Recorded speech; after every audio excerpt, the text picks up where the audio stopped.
junkyard was a graveyard of ambition, a sprawling, rusted necropolis where the town's collective failures came to be picked clean. Jax wiped a mixture of axle grease and sweat from his forehead with the back of a grime-caked hand, squinting against the low, bruising orange of the setting sun. Pass me the 3/8 wrench. Jax muttered, his voice raspy from a long afternoon of cursing at seized bolts. Caleb, already knee-deep in the entrails of a gutted sedan, didn't look up. He shoved the wrench into Jax's palm, his fingers trembling slightly from exertion. They were huddled beneath the skeletal chassis of a '78 Firebird, a jagged, half-stripped frame that had become their secret altar. For the past 6 months, this had been their sanctuary, a place where the crushing weight of their dead-end town couldn't reach them. If this intake doesn't seat right, we're back to square one, Caleb said, his eyes scanning the engine block with a precision that bordered on religious. We don't have the spare gasket, Jax. If you strip this, we're scavenging until the next snow. Jax ignored the warning, his focus locked on the mechanical puzzle in front of him. He felt the cold iron of the engine block against his shoulder, the grit of oxidized metal biting into his skin. It won't strip. I'm not letting this thing stay a lawn ornament. We're building it, and we're driving it until the tires turn to vapor. He tightened the bolt, feeling the satisfying click of the torque wrench. It was a small victory, but in their world, small victories were the only currency that mattered. Caleb slid out from under the car, his face smeared with streaks of black oil that looked like war paint. He stood up, wiping his hands on a rag that was more grease than fabric. He looked out over the sea of twisted metal, toward the perimeter fence where the town's water tower loomed like a rotting tooth against the skyline. Do you ever think about what happens after? Caleb asked, his voice low. I mean, after we get it running. If we actually take it out on the highway. Do we come back? Jax crawled out behind him, sitting on the jagged rim of a discarded tire. He looked at his friend, catching the flicker of uncertainty in Caleb's eyes. It was a look Jax had seen 100 times, the ghost of a doubt that haunted everyone in this zip code. Come back? Jax let out a sharp, cynical laugh. Look at this place, Caleb. The air tastes like rust and regret. Why in the hell would we come back? Once we clear the county line, I'm not looking in the rearview mirror unless I'm checking for cops. But it's where we're from. Caleb said softly, gesturing to the rusted heaps surrounding them. It's everything we know. Exactly. Jax stood up, his posture rigid, fueled by a sudden, sharp spike of irritation.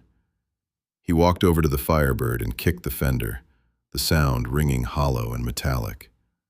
It's everything we know, and it's killing us. Look at your dad. Look at the guys at the plant. They stay, they rot, they die. I'm not finishing my life in a cubicle or a scrap heap. This car isn't just a machine, Caleb. It's an exit strategy. Caleb watched him, his expression unreadable. He walked over to the car and placed a hand on the hood, feeling the residual warmth of the day's heat trapped in the steel.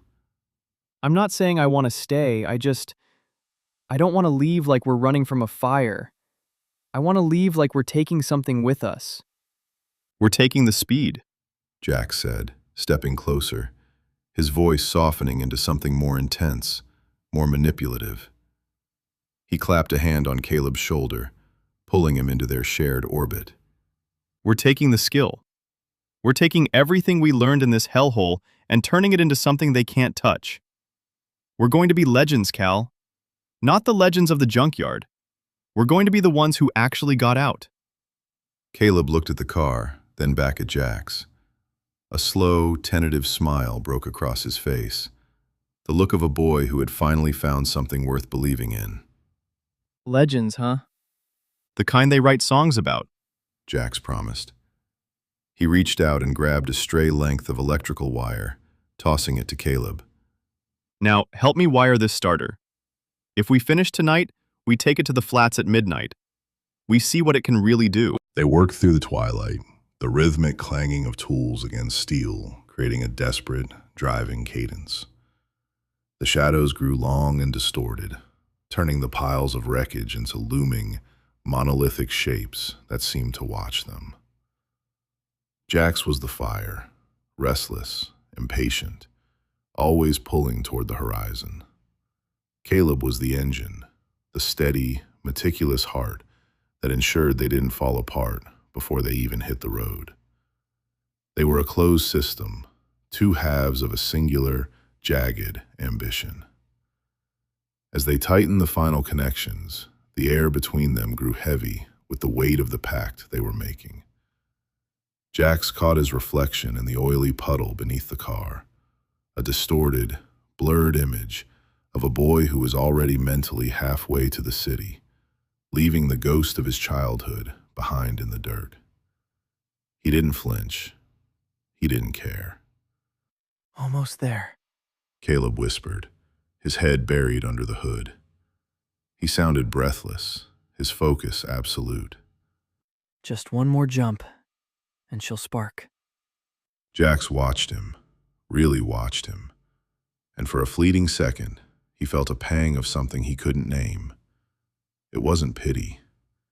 It was the realization that he was already weighing the cost of leaving, and he knew, with a cold, terrifying clarity, that he was willing to pay it, even if the price was the boy working beside him. Do it. Jax said, his voice dropping to a low, commanding hum. Make it scream. Caleb turned the key. The engine shuddered, choked, and then roared to life. A violent, guttural howl that tore through the silence of the junkyard, shattering the stillness of their dying town and marking the first beat of a rhythm that would eventually lead to their ruin. The 78 Firebird sat on a bed of dry, cracked earth that bled into the horizon like a jagged wound. It wasn't a car anymore. It was a promise, a hunk of galvanized steel and stubborn hope held together by wire, sweat, and the sheer audacity of two boys who refused to be buried by the zip code they were born into. Jax wiped a smear of black grease across his forehead, leaving a dark streak that mirrored the grime on his knuckles. He leaned back against the hood, the metal still radiating the brutal, dying heat of the day. He looked at the vast, empty scrubland, the town behind them nothing but a cluster of flickering, dying embers in the encroaching purple twilight. Listen to it, Caleb. Jax said, his voice raw. He kicked the front tire. It sounds like a heartbeat. It sounds like out. Caleb was buried under the hood, his headlamp cutting a frantic, jittery arc through the rising dust. He was tighter, quieter, his movements defined by a mechanical precision that Jax lacked. Where Jax saw the car as a chariot to the city lights, Caleb saw it as a living extension of his own bones. He didn't want to leave the town behind. He wanted to fix it, to master it, to make it bend to his will so he could finally stop feeling like a prisoner. It's running lean. Caleb muffled, his voice distorted by the engine bay. If we push it past 80, the intake's going to scream. We need another fuel pump, Jax. Maybe an aftermarket regulator. If we take it as it is, we're going to blow the block before we hit the county line. Jax kicked the dirt, sending a cloud of grit into the cooling air. We don't have time for a regulator, Caleb. The supply run to the city is tomorrow morning. If we aren't in the back of that haul truck, we're stuck here until we're as rusted as this chassis. You want to spend the next 40 years pulling scrap in the yard, waiting for a pension that'll never come? Caleb slid out from under the hood, his face flushed and streaked with oil, eyes shining with a mixture of terror and fierce pride. He wiped his hands on a rag that was more grease than fabric. I don't want to stay. Don't look at me like I'm some kind of anchor.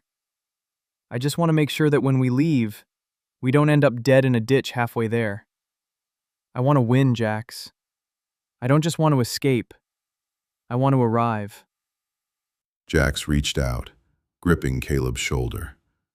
His fingers dug in, a desperate, anchoring hold. We'll arrive. We'll be the ones who didn't just survive this hellhole. We'll be the ones who conquered it. No looking back. No stopping for the ghosts. Caleb looked at the Firebird, then back at Jax. There was a flicker of something, a shadow of doubt, a hesitation that Jax ignored, blinded by the neon vision of a life he hadn't yet touched. Whatever happens, Caleb said, his voice dropping to a gravelly, solemn register. we do it together. If the car breaks, we fix it. If we run out of gas, we walk. We don't leave the other one behind. Jax nodded, but even then, the promise felt like a shackle. He wanted the speed, the lightness of a life unburdened by history or the heavy, mournful eyes of a friend who loved the very dirt Jax was trying to scrub off his boots. He felt the cold, hard logic of his own ambition clicking into place, a gear shifting that Caleb couldn't hear. Together. Jax repeated, though the word felt hollow, a practiced line meant to keep the peace. We're going to be legends, Cal. They'll talk about this car in this town for 100 years. They won't remember us at all. Caleb whispered, turning back to the engine. They don't have the memory for it. That's why we have to be the ones to write the history. The wind picked up, whistling through the empty ribcage of a nearby abandoned warehouse, a lonely sound that made the air feel thin. Jax watched the horizon where the city glow, a dim, sickly amber smudge, waited for him. He touched the key in his pocket, the jagged teeth of it biting into his palm. He felt a sudden, sharp clarity. He would leave this town. He would leave the rust, and he would leave behind the weight of any promise that kept him from going faster. Caleb tightened a bolt, his wrench clicking with a rhythmic, obsessive finality. He was building their future with the tools of their past, unaware that the foundation he was pouring was already beginning to fracture. One more turn. Caleb said, his jaw set. One more mile. And then we never have to look at this horizon again. Jax watched him, the way his friend poured his soul into the steel, the way his hands trembled with the effort of holding their world together. It was a beautiful, tragic kind of loyalty. And as the night fully settled over them, casting the junkyard in a veil of charcoal and silver, Jax realized that he didn't hate the town. He hated that it needed him. He hated that Caleb needed him. He climbed into the driver's seat, the springs groaning in protest. He gripped the steering wheel, leather cracked and slick with sweat. He felt the car shudder under him, a caged animal ready to tear the world apart. Ready? Jax called out, his voice cutting through the silence. Caleb slid into the passenger seat, his eyes fixed on the dashboard, his hands folded neatly in his lap, the posture of a man ready for a war he didn't realize had already begun. Let's go, Ghost. Let's see if we're made of the same stuff as this metal. Jax turned the key. The engine roared to life, a jagged, violent sound that shattered the stillness of the valley. It was a roar of defiance, of hunger, of an exit strategy that would leave everything and everyone in the rear view. He put the car in gear, his foot hovering over the pedal, sensing the exact moment the cord of their childhood was beginning to fray. He didn't wait for Caleb to settle. He didn't wait to check the mirrors. He slammed the car into motion, tearing across the dust, the back tires spitting gravel and history into the darkness, racing toward a dawn that would only ever shine for one of them.